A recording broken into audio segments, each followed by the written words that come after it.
Welcome to Flat Earth Debate Live. I'm your host Nathan Oakley, and if you are new to this channel, or you've not done so already, then be sure to subscribe, hit the bell notification icon and join button if you'd like to become a Nathan Oakley 1980 channel member and keep up to date with the Flat Earth Debate. If you would like to support the channel, there is a super chat that runs alongside each of these shows while they are live, and there's also a PayPal, Patreon and crypto link in the info box below the video. Also, below this video, you can get £50 for swapping your UK electricity supplier to Octopus Energy. Most importantly, if you'd like to join the discussion, simply mute the page you are currently watching, then click the link in the info box below this video to join the panel and express your views on the nature of Earth. If you do join, please don't swear. If you do, you'll be ejected, and if you are, please don't try to rejoin the stream using sock accounts. You'll be warmly welcomed back on the next stream. Please also share the show on social media. Sharing the show obviously increases the live audience, but this in turn increases the chances of a more diverse panel, so please share the show on Facebook and Twitter. One last time, if you're new to the channel or you've not done so already, then be sure to subscribe, hit the bell notification icon and join button to keep up to date with the Flat Earth Debate. I still do have a GoFundMe campaign running, so there should be a link in the info box to that. We are joined by 10th Man, Father of a Stolen Child, Neil, and a whole bunch of people in Discord. So welcome, one and all. Greetings. Hey, good morning. Yo-yo. Stole Chocolate's intro. Yo-yo. Yo-yo. Any evidence of a physical geometric sphere edge, that's a horizon formerly known as Earth curve? No evidence. Next question.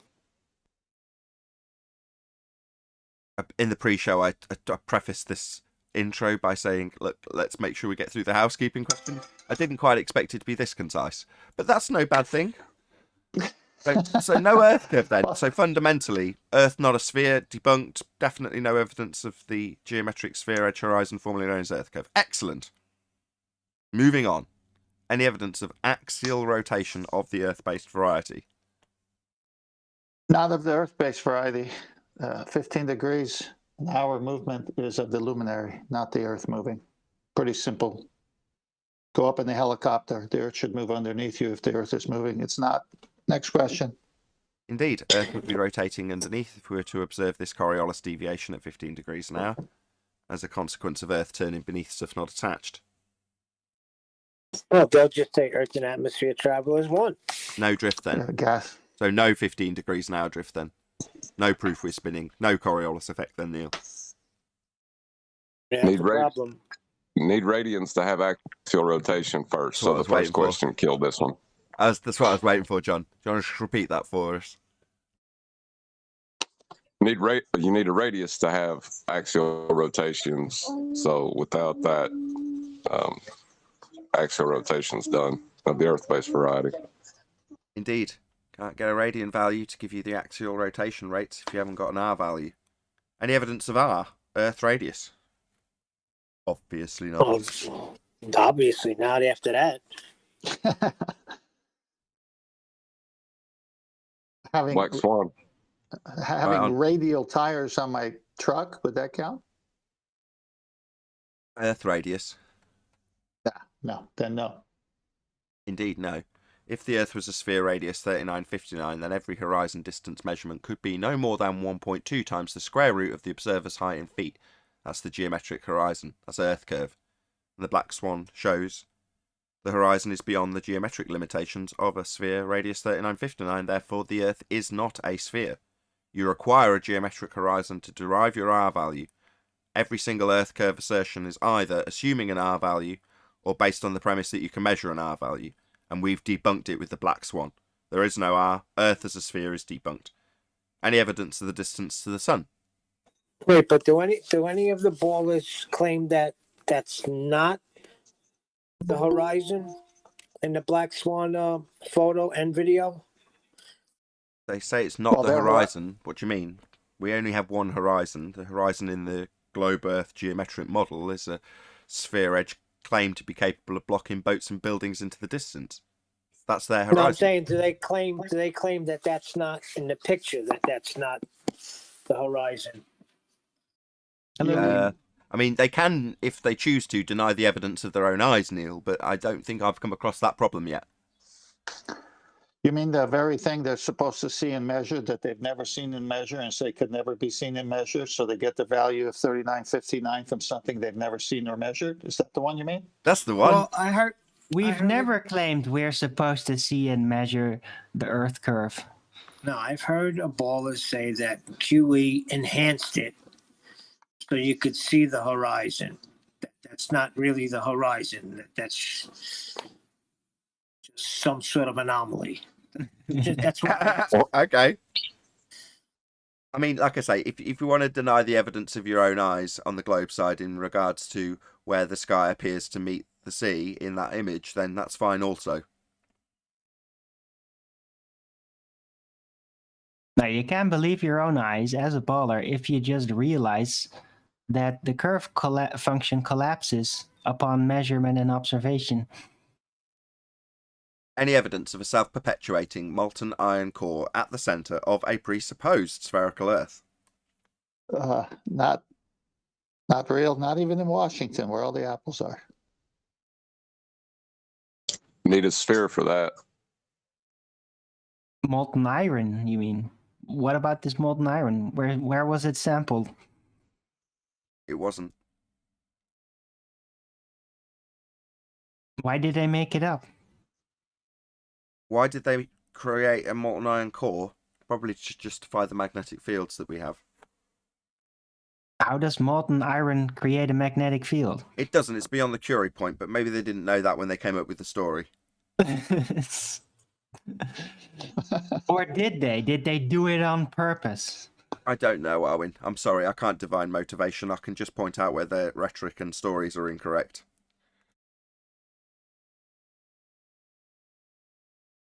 Any scientific evidence of gravity?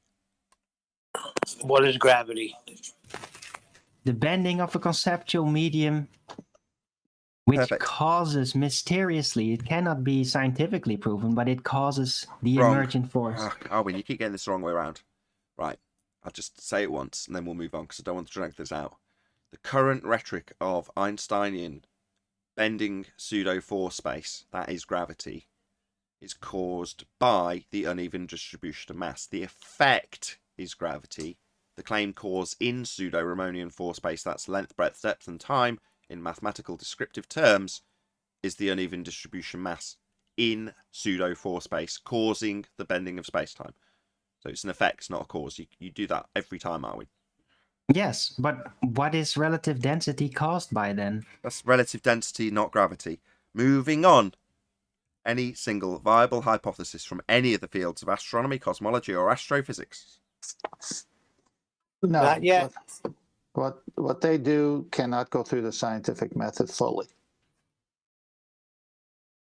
If we don't live on a sphere, they're not doing science. Even if we did live on a sphere, the assertion's not a scientific claim. It's not a cause and effect relationship. I saw a few commenters saying, QE said that the question of whether or not the Earth's flat's not a scientific question. Hey, get him. I'm like, yeah, that's right, it isn't. What is question, right? It's not cause and effect that you're trying to establish. So, no, beyond the remit of science, absolutely correct. But they're holding it up like he said something wrong, which I thought was quite amusing. Well, that's an interesting two words, cause, effect. So if you want to know the cause and effect, what do we have in place currently that could rigorously pinpoint the actual cause, since there's many other factors as to what an event could be caused by? What do we have in place? What's it called? Scientific method. It's the natural world, right? Something real. Physics. How How can does they fight science that? answer what is questions? No, it's designed to establish the cause of an effect through systematic experimentation based on hypothesis. That's what natural science deals with. Phenomena. Well, Earth being flat, that aspect of the obvious and observable nature of our reality, is an aspect of our reality. An aspect isn't a phenomena. Yeah, it's like a what is question. Yeah, and unless that what is question is what is the cause of that effect, it's outside the remit of science.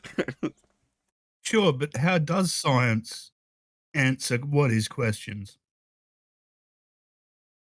As I Damn just it. said, unless the question's what is causing that, and it's a natural phenomena, i.e. not a man-made device that you're studying.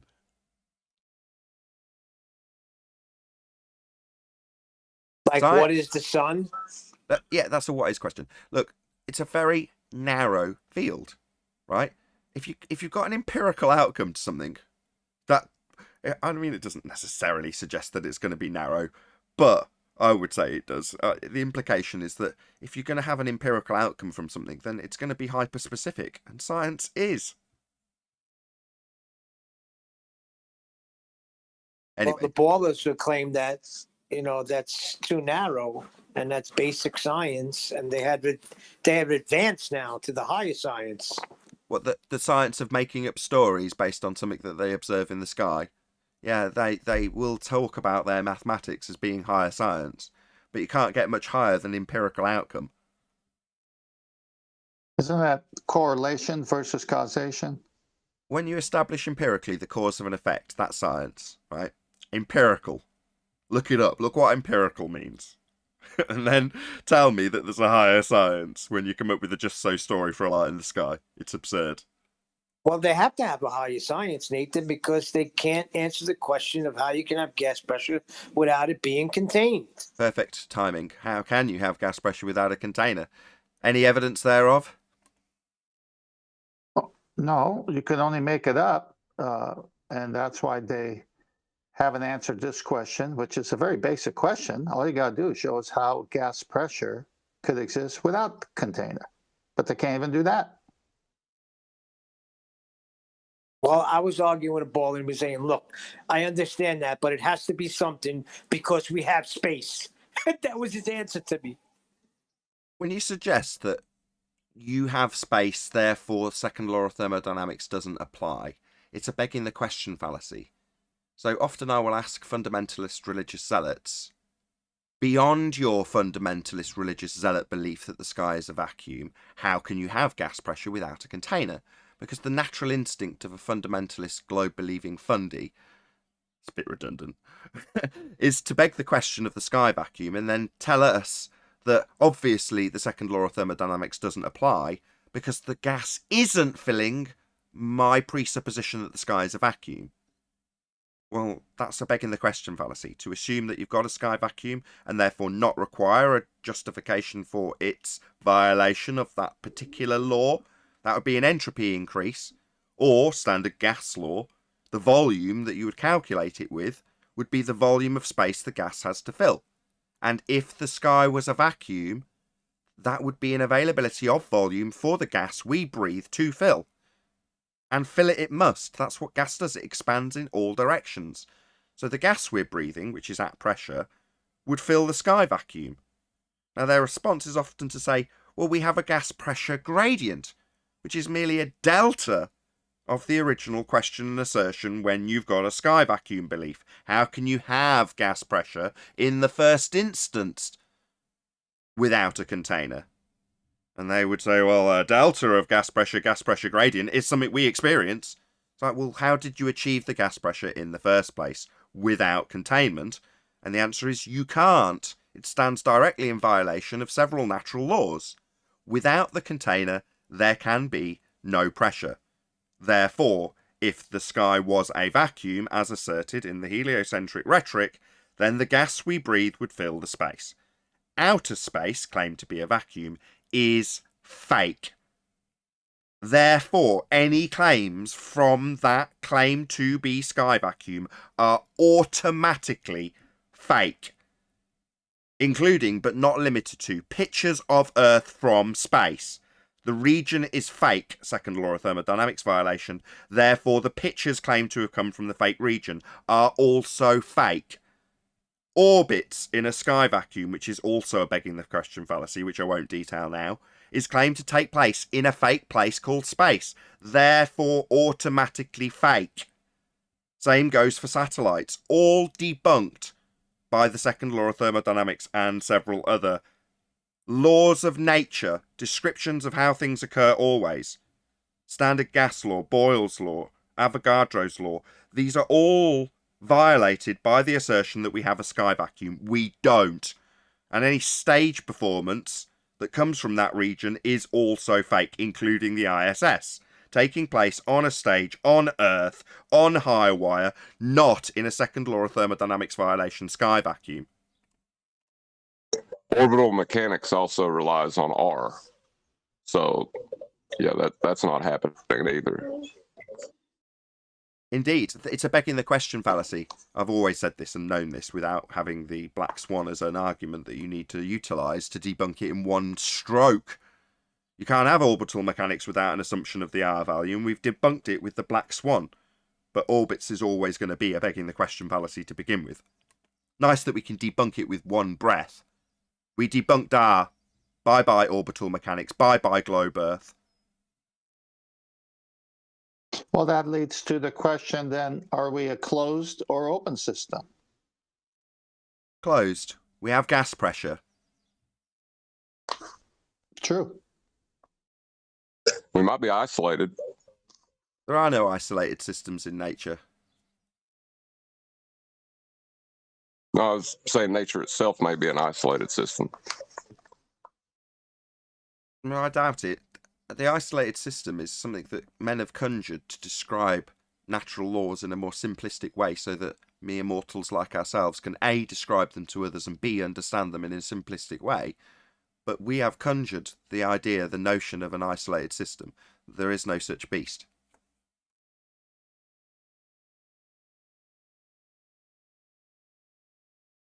So Just as a quick, what's the word? Preemptive response to anybody who says, well, a lot of the gas laws will use things like ideal gas, and we don't have ideal gas either.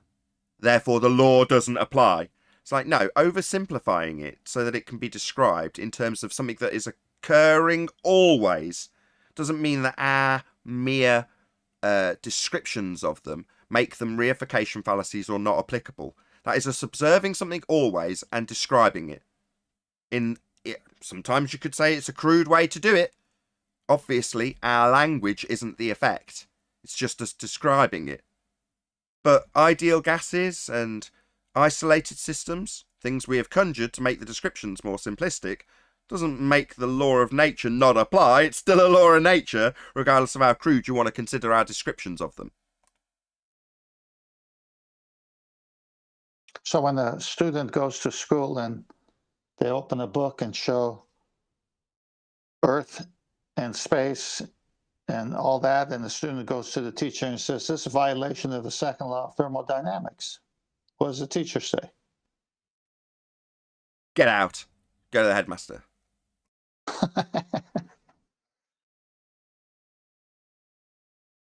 I don't know, to be honest. I think in a comprehensive situation, that's not what you're supposed to do. So it'd probably get you in trouble, not because of your or the validity of the question being asked, but more that you're not supposed to do that in a comprehensive setting. You're supposed to listen, regurgitate. That's it.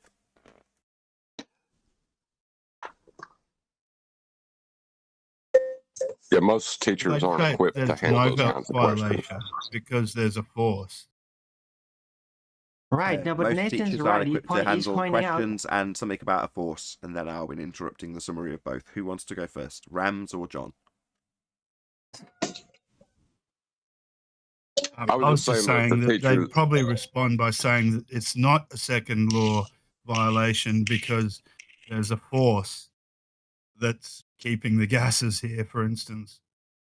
Yeah, gravity's not a force, but yes, that is quite likely what they will say. Automatically assume 160 are out of date rhetoric about mass attracting mass is something that will cause gas, which is created at ground level, making its way up to actually be going down, go boom boom from gas factories in the sky that don't exist. Yes. Go ahead, John. I was going to say that most teachers aren't equipped to handle that question. I don't think anybody that believes that they're on a globe is equipped to handle that question. Well, the globe stands in violation of that question, because that question is regards to the second law of thermodynamics violation, sky vacuum, and how an entropy increase would leave us all with no gas to breathe. So not equipped. No, the model fails miserably because the sky vacuum would leave us all dead. So, John, what you're saying is that they're only there to indoctrinate. But they've been indoctrinated that they're not doing it intentionally, I wouldn't think. They're just teaching what they believe. Following the syllabus. But it's a storytelling tradition, right? It's not about figuring it out. No, it's about telling the story exactly as is. Don't get in the way of the story. Correct. That's what Nathan described even. That's what it is. Exactly, Arwen. Well summarized. Critical thinking is excluded, including from the teacher, because they've already been conditioned that you're not supposed to do that. You're just supposed to tell the story. Yeah, kids aren't getting Yeah, well, they're just doing their job, aren't they? In a That's what they'd comprehensive say. setting. They're not getting a logic-based education. They're getting a comprehensive-based education. Most people get that education.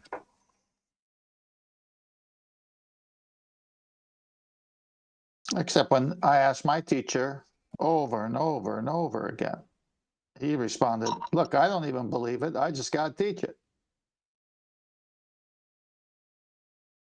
Really? Yeah, he's I've told shared that that story a few story times. all the time. That's what happened to me. And it's like, oh, okay, I get it now. You don't even believe it. That's it. I'm not got anything against teachers per se, but it's a lack of passion when you're following a syllabus. It's not like you're deeply enthusiastic about whatever is on the syllabus. You just have to go through the motions if you're a teacher these days. And my dad used to be a teacher, and his passion for the teaching that he did was lost, and then he moved on to something else because of changes in the system. Well, I'm sure there's plenty of teachers from the 80s that did the same. What did he teach you, Nathan? Actually teach children with special needs. Taught, I should say. Be disgusted with such terrible English. Anyway. You can see this in music teachers. Some have a real passion for music and the age group that they're trying to make it simple for to learn. And then others are just, I'm getting paid $20 an hour to teach music. He also used to teach out in Africa, my father, out in Zambia. That was his first teaching career. Got some. I'm not sure if I told you this story before. I don't know if it came up once, but it's totally off topic, but just an interesting story my father told me when I was very young about some nuns that were also there in the school setting. And he was out one day by a waterfall. I can't remember the name of I think it was Victoria Falls. If that's in Zambia, that's the falls. Massive, massive waterfall. Anyway, the name of the waterfall's not that important, other than the dog went in the river just at the top of the waterfall, and the nun ran after the dog to try and get it before it went over the falls. So my dad had to wrestle with the nun to stop her trying to rescue the dog and also going over the falls. So he had to wrestle this nun to the ground as she watched the dog go over the falls and die, obviously. But rather than the nun dying, he stopped her and, it's like, no, you can't rescue the dog. That's it. The dog's gone. That's it. And he had to wrestle her to the floor. And I just thought it was an interesting sight. My dad wrestling with a nun watching a dog going over a waterfall. Anyway, totally off topic, but an interesting story from when my dad was a Zambian teacher. There you go. I can get it. Go ahead.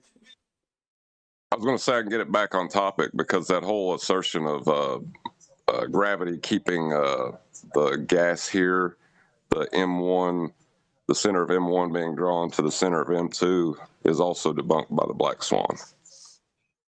Yes, because the center of mass in terms of the assertion that it would be pulling it to the center of the Earth would be one of those masses that's debunked by the black swan and the radius value that they insert into that mathematics.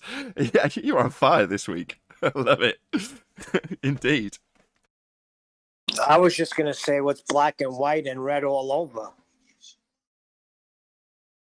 We'll have none of that, Neil. Penguin in a blender? No, a nun falling down the stairs. I was going to say a black swan beating the crap out of the globe. Ain't gonna happen. What's going to happen? Or maybe a Mormon Native American.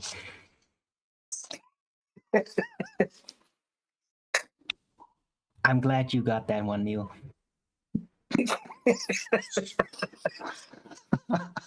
Well, That was a good one, Armin. well, I've just been let in, and I'm asking a question. Explain the ties on flat Earth, please. So did you hear somebody making a claim about tides on a flat Earth for us to justify? Explain the tides on flat Earth, please. I heard your question. Did you hear my response? I think he's confused. He seems to think that we're making some sort of positive claim here. I'm just asking Yes. for someone to explain tides on flat Earth. I heard you. Please. That's the third time. I'll respond to you again. See if you can listen to my response. Try and listen. Have you heard anybody here making claims that suggest we use tides to prove or disprove a globe or a flat Earth? Is that something that has been claimed here? I've just asked again, and I will ask you again. I don't need a fourth repetition, Fundy. I don't need a fourth repetition, Fundy. Middle of a sentence. Middle of a sentence. Don't need you to repeat what you've already said 4 times. Thank you.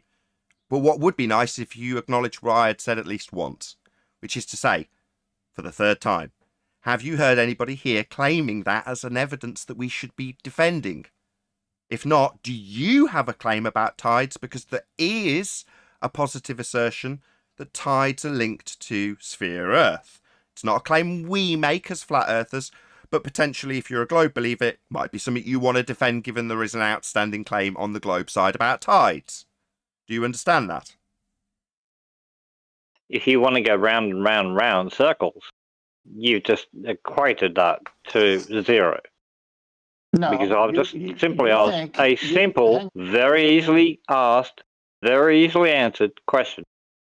Please explain how You tides don't need work it on 5 flat Earth. times. I've asked you, who are you asking and why are you asking? Have they made a claim about this? I'm asking you, Nathan. All right, okay, I'll Explain answer. tides. Okay. Explain how Okay, tides you don't work need on a it flat to, Earth. sorry, do you need to I say don't need all your record. bull crap. I just need Don't for you swear. to answer the question, the I simple heard. question. I just need you to shut up or acknowledge what I've asked you, but you refuse and just seem to think it's necessary to repeat the same claim 6 times. Yeah, I know you're demanding an answer when we've made no claims. I about didn't. it. I And now didn't. you're I didn't make talking a through claim. me. I asked I'm a going to have to question. shut you up, General Shady. son. If you can't listen to a response, you have to talk through me to repeat your claim a 7th time.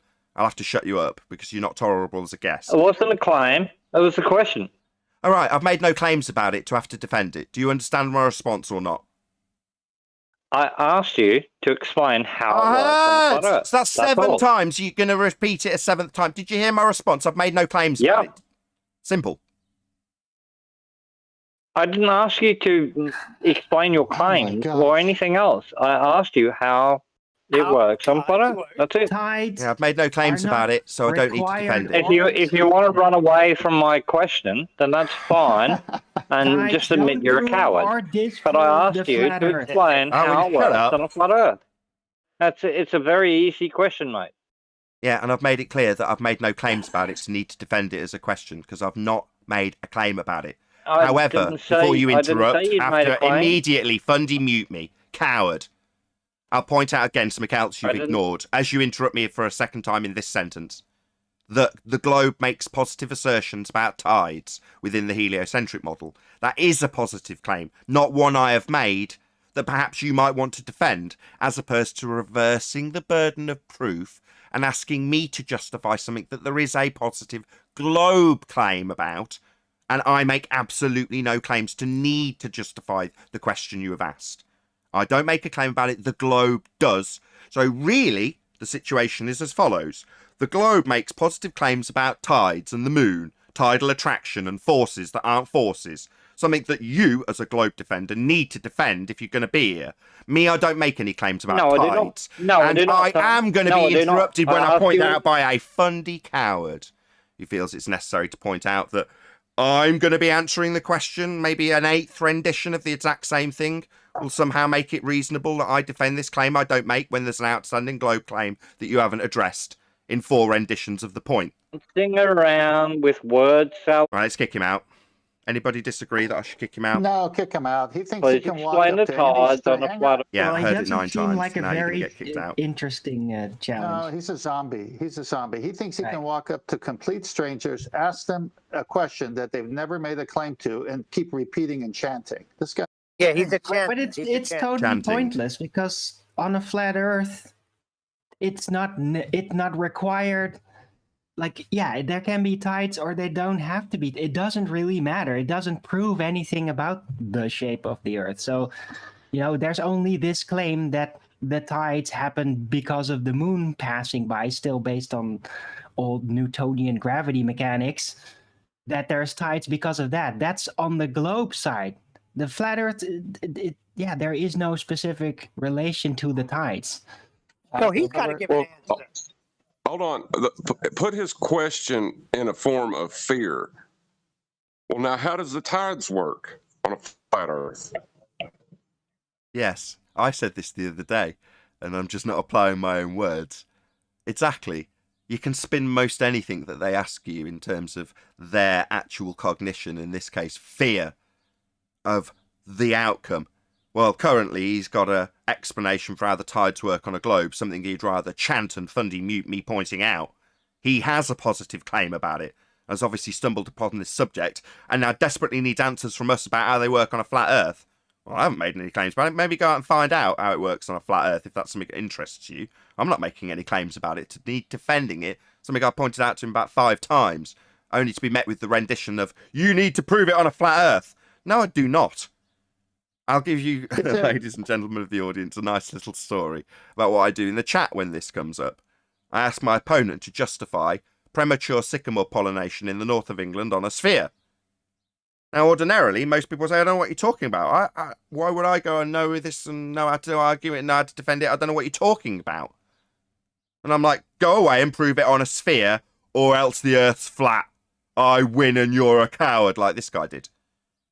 Now, making up something that, in this instance, doesn't exist will lead some fundies, like Bobby Stokes, to say, it does prove that the Earth's a sphere.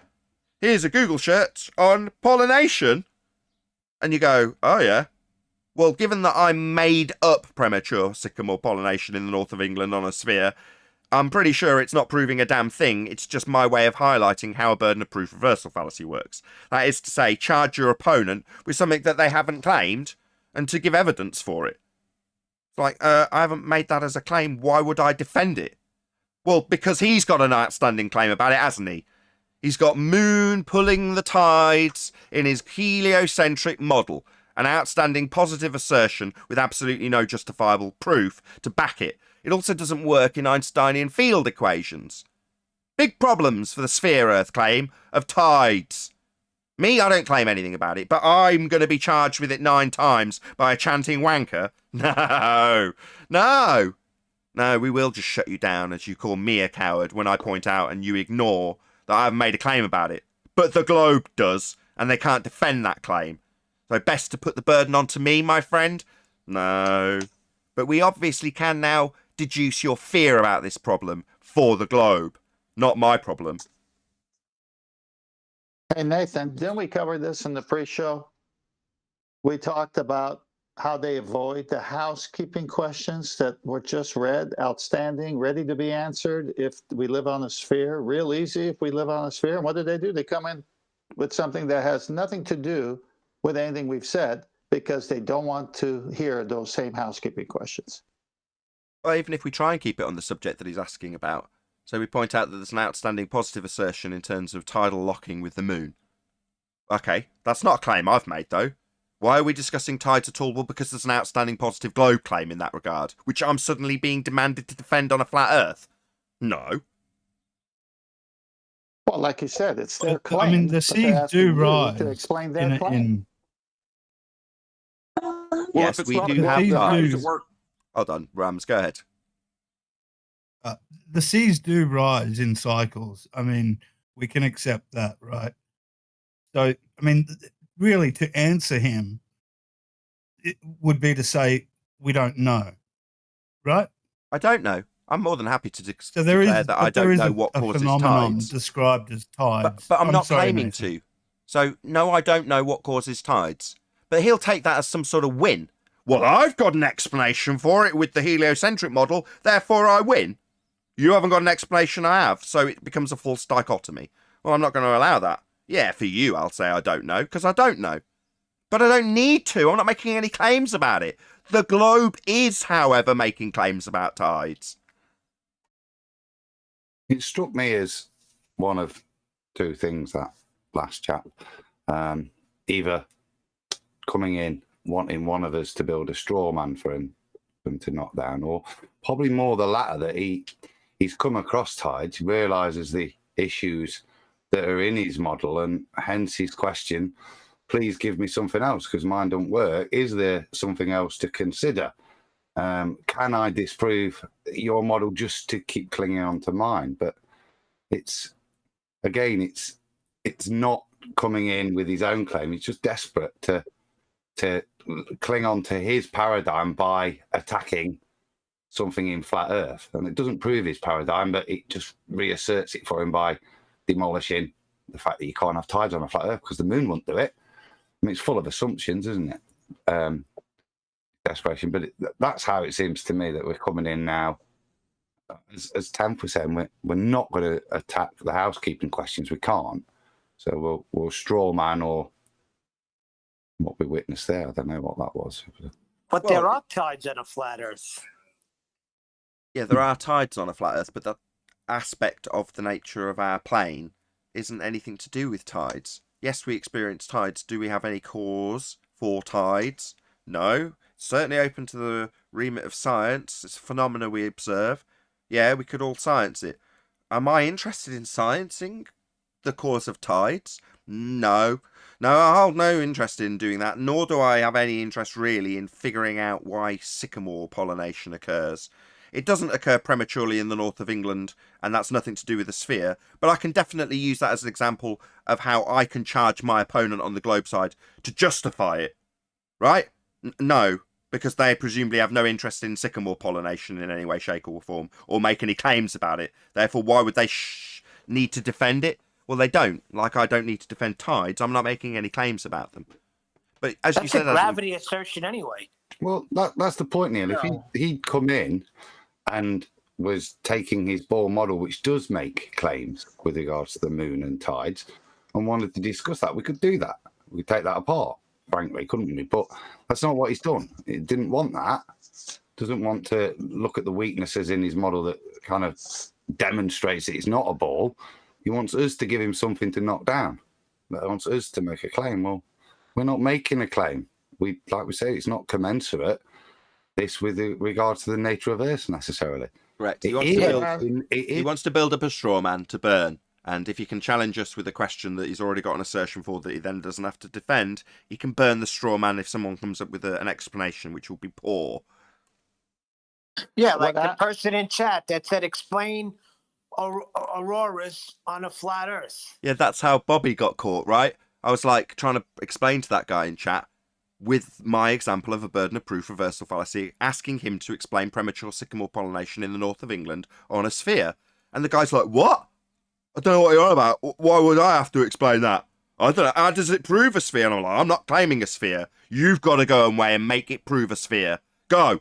And he's like, that seems unreasonable. I'm like, what? Like you telling me that I've got to prove auroras on a flat Earth? I make no claims about it. But yet suddenly I've got to justify it because you've got a claim about on a sphere, presumably. Well, Adam, would you say Also, I could summarize your position that he came in shore of his position and then left making waves? Boom. I think also the problem here is that he was looking for people to explain his world to him. I found that a lot, that people, I think you guys discussed it earlier in the conversation. We guys talked about comprehensive teaching versus critical teaching, is that they're looking for answers. So they want somebody to explain their world for them. So they come in here with those type of questions. Yes, a very, very good parallel, truth be told. Yeah, exactly. If you've been raised in a comprehensive setting and you've just gone along with it, you've gone for the ride, you've regurgitated what they've told you on the book, and you've written it back down on an exam paper and done well, then that's something that's going to hardwire us. That's the way it's done. You need to be told so you can repeat it to others at a later date. So, when you lose part of that, or something's being questioned, or you found yourself questioning it for whatever reason, you go through the motions and go, well, you need to tell me what is the equivalent, and because you're a stupid flat earther, I'm going to take apart what you tell me. Because suddenly I've got reasoning that I didn't have before, and it goes against what I already hold as true. Therefore, my cognitive processing ability that I've just gained is going to go 100% in the direction of debunking you rather than questioning anything I hold as true already. In other words, they externalize this new ability to actually start questioning themselves. But they don't. They question us. It's like, I'm happy, mate. I don't care. If you recognise the aspect of your world that fails miserably, in the case of gravitational attraction causing tidal effects with a moon that can't even be calculated, with Einstein's field equations, bit complicated for a guy just asking me to explain tides on a flat earth, I don't doubt. But that doesn't bother me. I don't care. Maybe you'll hold it as a win when I say I don't know how tides are caused on a flat earth, nor do I care, nor do I claim anything about it. Well, I win! He'll get an extra hour's sleep for that, will he? Like I give a crap. Anyway, shout out to Godzilla37. There's the solar system, the galaxy, the universe, and none of it is larger than a glober's hubris. Okay. Fair enough. Godzilla37, thank you very much for the super chat. I'm just going to say that somebody mentioned it about worldview.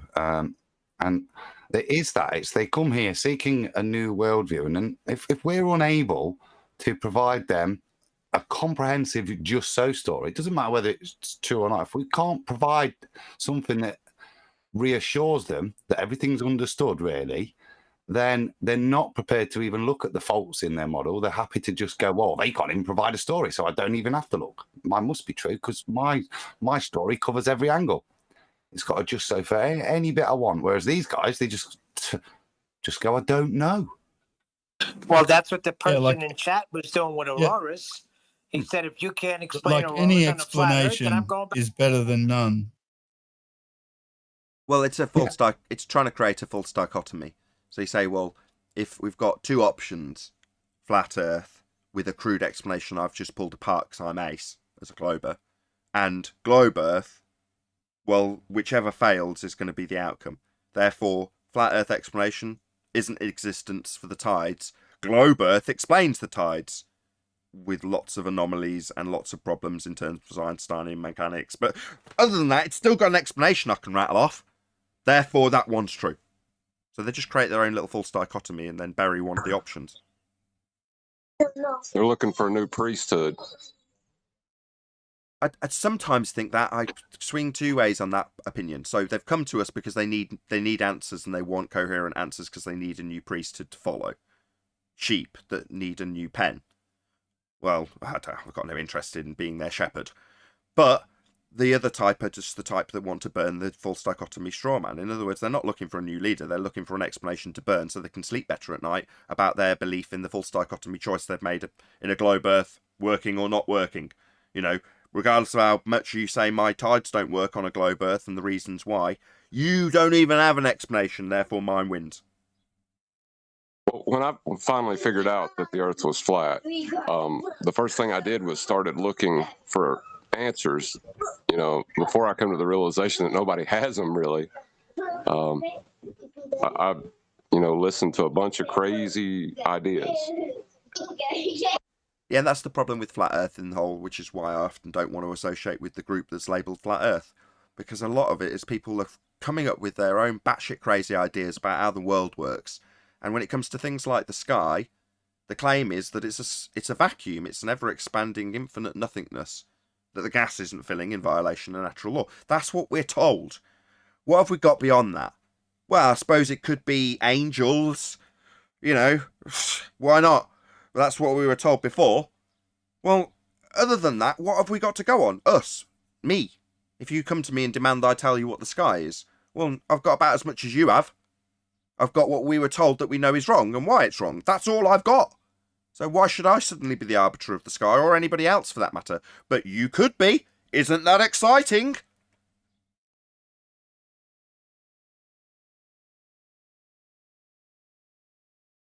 Yeah, really exciting, freeing too. Yeah.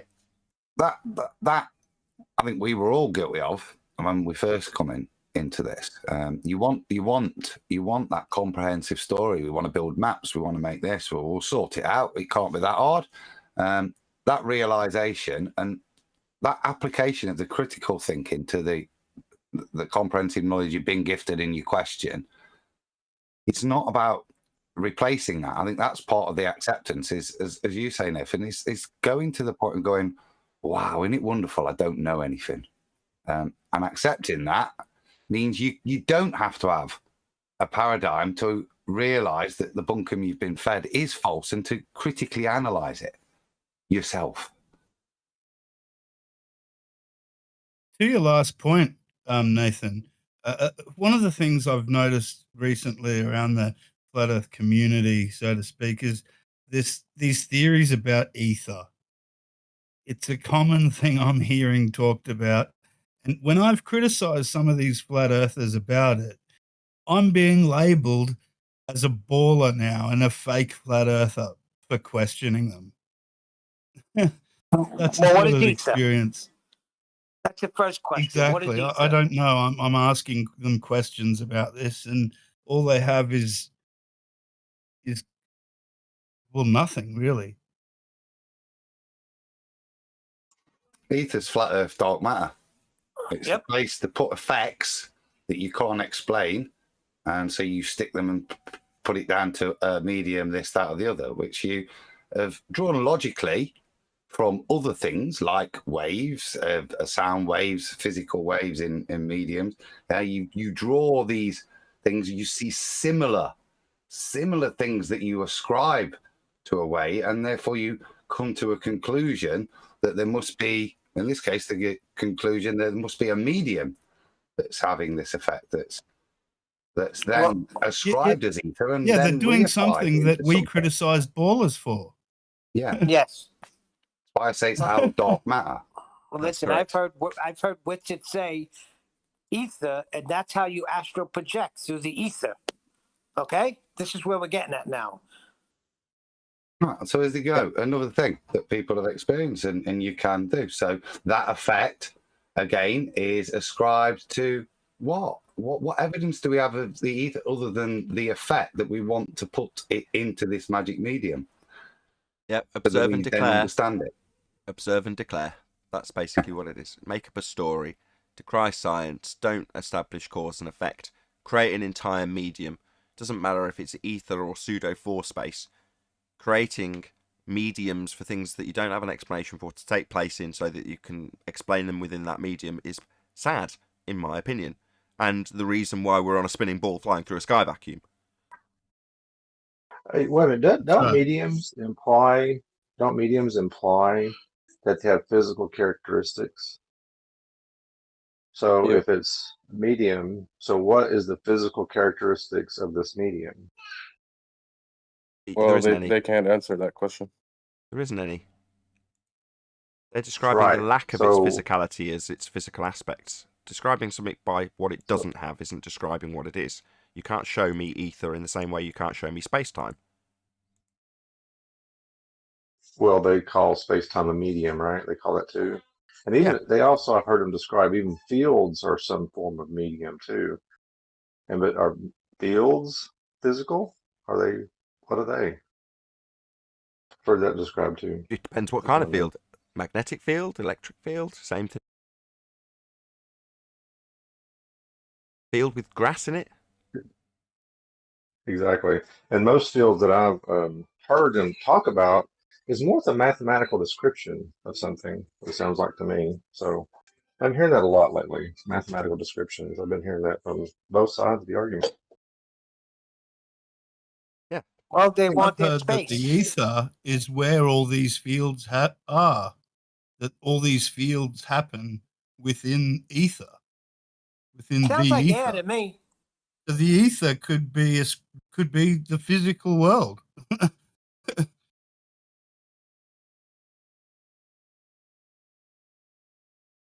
Could be anything, couldn't it? And until we can demonstrate it, then it's currently nothing. It's just something we're ascribing effects to.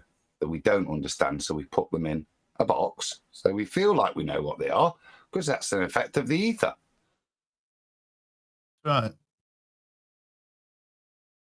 A lot of magnetism and electromagnetism effects are ascribed to it and but they're real. Compared to it.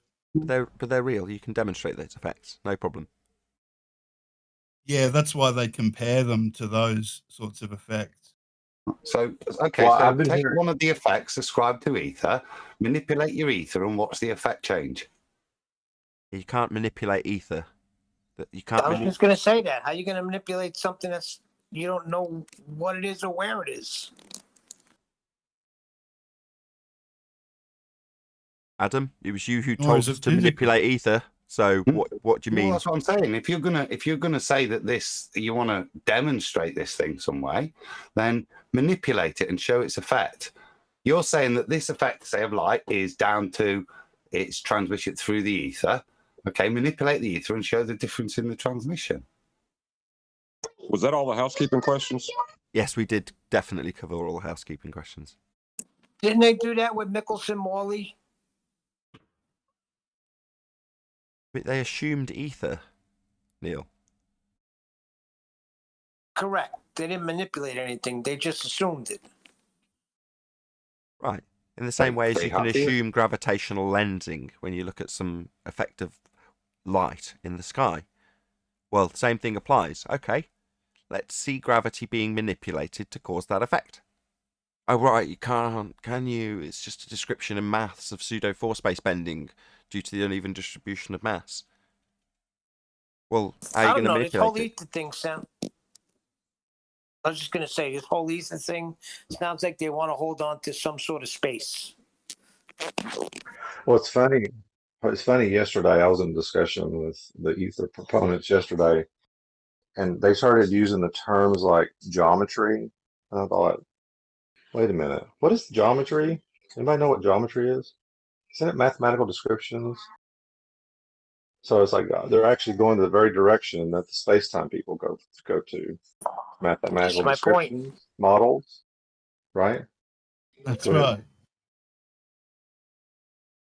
So, and then they get that. Then on the ether side, they get mad because one side using mathematical models, but then the other, when they describe their own rhetoric, they're using mathematical models.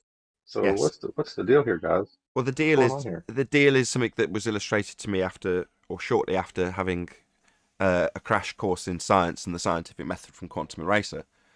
With a relatively serious tone to his voice, he explained that understanding what science actually is, or what physics actually is, i.e. dealing with the physical, is a double-edged sword when you're dealing with flat earthers. Because plenty of people will have a reasonable understanding of the magic trick of asserting science when you're making up a story and having no empiricism or scientific validation to what you claim. That's a very powerful magic trick. Now, when flat earthers make the same exact mistake as globe earthers and start asserting just so stories as science, you end up in a position where you have to, or I have to, and have had to, tell people that what they're claiming and detailing isn't science. And they don't like it either. They're as reluctant to relinquish their just so magic trick, which they've labelled science, as a globe earther is. Yeah, I always ask the question now. I was like, can you do physics without math? And on the globe side, they say, no, you can't. Then all I have to do is pull up that old guy, I can't remember his name, that does all kinds of physics and never once put an equation on the board. I don't know if you know what I'm talking about. He's an older guy, probably back in the 70s, the videos. And he's done all kinds of physics, and not one equation ever appears on his show. He does all kinds of physics. Right, it's because science is qualitative rather than quantitative. So if you start figuring out how much acid you need to make the water boil, and then doing lots of equations to figure out the scales, plot them next to time, you haven't got the qualitative value figured out. You think acid makes water boil? No, you heat it up. But you can maths it to infinity and not know the actual quality. Because a quality of something isn't necessary to actually qualify in terms of its mathematics. How much heat? Well, no, heat causes it. You need to know that, though. Not acid. In other words, the quantity is irrelevant until you know the cause. That's what science deals with. Physics, the physical. That's what makes it beautiful. I've got a little bit of chat between me and John D just on the ether. If you humour me, it's a couple of paragraphs. John says to me, here's an interesting one here. The logical antecedent for an interference pattern is a medium. Thus, the double slit laser observation is a near vacuum. You could say the medium is ether. But the logical antecedent for a medium is particles. I cannot show you a particle-less medium. Any interference pattern I can show you involves a particle medium, air or water, gas or liquid. If anyone says the ether is vibrating, then what is actually vibrating? What is the ether? A field? I have no idea what a field is, apart from grass with cows in it. My response was, I disagreed with John. The logical antecedent for an interference pattern is not a medium, it's a wave. And as I said to him, you don't have a wave, you have a wave pattern. Therefore, further analogies are nullified because you're reifying your wave pattern into a wave. That needs more You just explanation. distinguish. I doubt that from Dr. John T. I highly doubt he's reifying a wave function into a wave. He understands that at a very fundamental level. So, no. We'll see what his response is. No, that was he agreed because we're just discussing it. Of trying what the point of that is. There is he's trying to build it, trying to reify. How can you? Sorry, I misunderstood what you were doing. Right, yeah. You're taking through their logical steps in terms of what they need to reify an ether. Yeah. Right. Yes, they need to change something that describes how particles, in terms of the double slit, can pass through an aperture or a slit, and you not know which one, and it create diffraction, an interference pattern on the wall, or plate, if it's photographic plate or sensor or whatever it is you're doing it with. It's not relevant. Anyway, that is what you can create, and that diffraction is qualifiable in a mathematical terms as a wave function.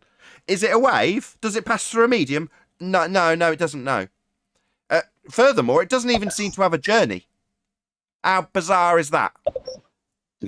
I think because you don't have a wave, yeah, and you only have a wave pattern. Therefore, the previous statement that we've been dealing with regards to ether, we don't have to have ether because we don't have a wave. So we don't need a magic medium for the wave to occur in. If we don't actually have a wave, we just have a probability distribution, yeah, that renders as a wave pattern. Yeah, so there is no wave there, and it's that step of grabbing on to what we see as a wave pattern, reifying it into a wave, and therefore then having to have a medium for the wave to occur in. Appears to be the error there. Exactly. Well, I could get the heart out of my chest now because I thought John D was an ether believer. No. Well, I think Adam just qualified the difference between interference and diffraction. There is no difference between interference and diffraction. Me and John are discussing this, Neil, playing devil's advocate to each other on both sides as we work through it. Yeah, I got it now, but my heart was in my chest.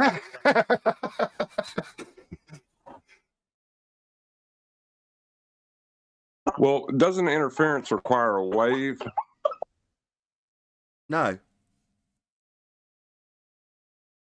The way you describe the interference, right, when you're talking about wave function or wave function collapse in the case of double slit or quantum eraser experiments, right, all you're doing is describing the interference that you are seeing on the wall. If you picture it as something that's actually splattering paintballs so you can see them really clearly, right, you start firing off the paintballs, right, and they go through one or other of the slits, but you don't know which. Now, what you see on the wall is a pattern that doesn't have any consistency with the slit it's gone through, right? There's a pattern of interference on the wall.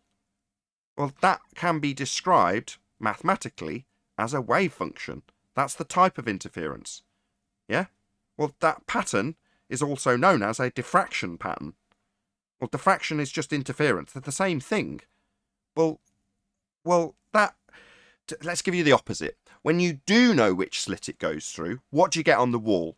You get a line of paintballs from one slit and a line of paintballs from the other slit. Actually, particles, pieces of light hitting photographic plate in the actual experiment. Anyway, you get two lines. Well, one line from one slit, one line from the other slit. Nothing is interfering with it. Comprende?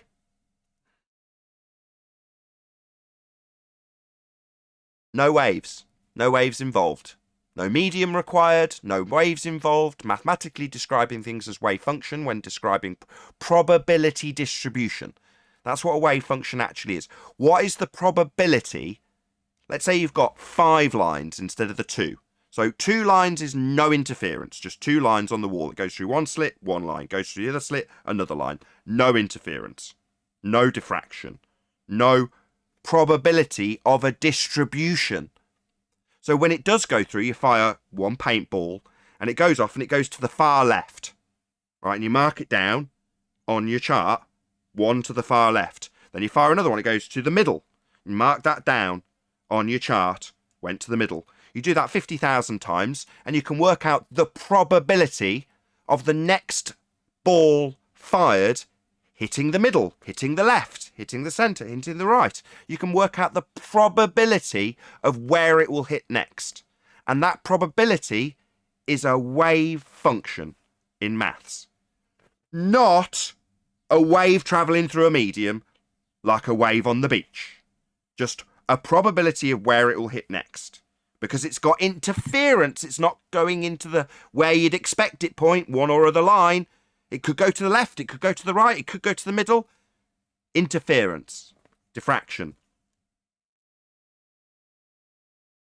Well, that's what I was saying is interference is something a wave has. No. But the interference in a double slit is described as a wave function. That's a probability distribution. A wave function is just mathematics for probability distribution.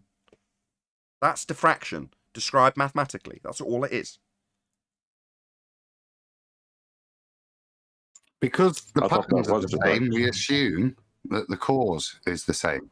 And that's what me and John were discussing there. There is nothing to equate between the two things. One, even though the effect, the net pattern appear similar,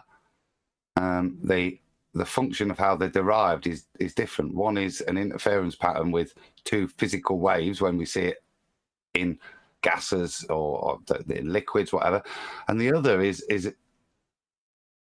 a mathematical probability that outlays how and why I don't know, but there's no wave there. That was my point. We've got to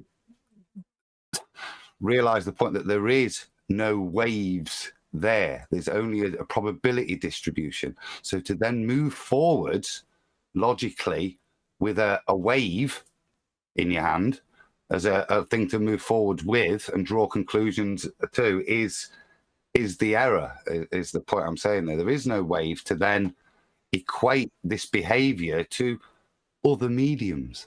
Right, I'll expand on that one step further, Adam. So following my example where you've calculated the probability of where each hit will then occur on your diffraction pattern on the photographic plate, right? You've figured it all out. You then stop the machine, put a new piece of photographic plate in and fire one particle, right?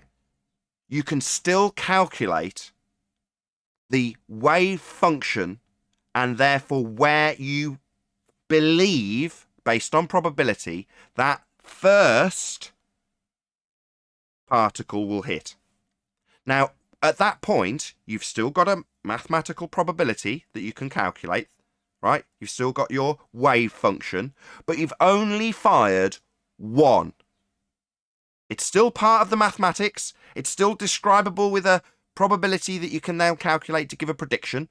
You've got all of the maths still associated with wave function. But what you haven't got is a wave-like pattern on the wall.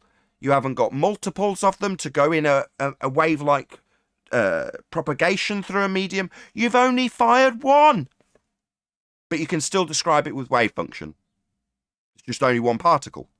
So when you reduce it to just one, hopefully, people will realise that, no, it doesn't need a medium. There's no wave involved. The wave only occurs and can be calculated when you've got more than one hit, i.e. lots of them, to calculate the probability. And that's your wave function. It's not meaning that it's travelled through a wave in any way, shape or form. Shout out to Al Junkie, who says, tip, never ask your wife to perform double slit EXP. No idea what that meant. I don't understand double slit. Well, what I was trying to highlight is it's a problem in the language that a lot of people are running into and the way the words are defined. I don't think that is a problem. I think it's people not realising the terminology and what it actually has as the description. Wave versus wave function. Right, and that's how you can distinguish between the two. But, the conventions are so close that people get confused easily. I don't see how they are close. I look at a wave and a guy surfing down it and the repeating patterns that will go on a beach versus a distribution of probability of particles fired at I don't see anything similar in terms of probability distribution versus a physical wave. I know they've got the same word in the first part, but they're not in any way similar. When you are taking the surfboard analogy, the waves we can see, but the analogy would be the surfer being your light. His behavior as he travels across the wave, the medium, isn't the wave function. It doesn't. The particle in the double slit produces the wave. That's the surfer. He's producing it. But when you've got a surfer, the wave is the medium, and the surfer wouldn't. His path wouldn't follow a wave function. It would be very different. Do you get what I'm saying there? Yeah. You're trying to shoehorn in the probability distribution into a physical wave example, and I admire you for doing it. But you've got to try pretty hard to shoehorn it in. They're trying to force together, the wave as in the wave of the sea, and it's one distinct thing there as a wave, and then the actual behavior of the particle, they're making that into the medium because it's that is the wave. Well, that's what I'm saying is wrong. You haven't got a medium for the wave to occur in at all. But it's that conflation, I think, where people get confused between understanding wave function, like we do with normal waves, and then putting it into that double slit and misplacing what the wave is, trying to make it into a medium. Right. With that, I'm going to say, if you are watching this on either Nathan Oakley 1980 or Nathan Oakley Premiering stream, stay tuned, as there will be an after show to follow. Unfortunately, if you are watching this live, this is where we bid you farewell. So a huge, massive, enormous thank you to all of you who smashed the super chat, liked, commented, shared, subscribed, and all that good stuff. Also, I'll put in the comments a link to the GoFundMe campaign, which is currently running. Massive shout out to all of you who've supported that thus far. Once again, stay tuned if you're watching on either Premiering stream. I've been Nathan Oakley, and I'll see you all in the next video.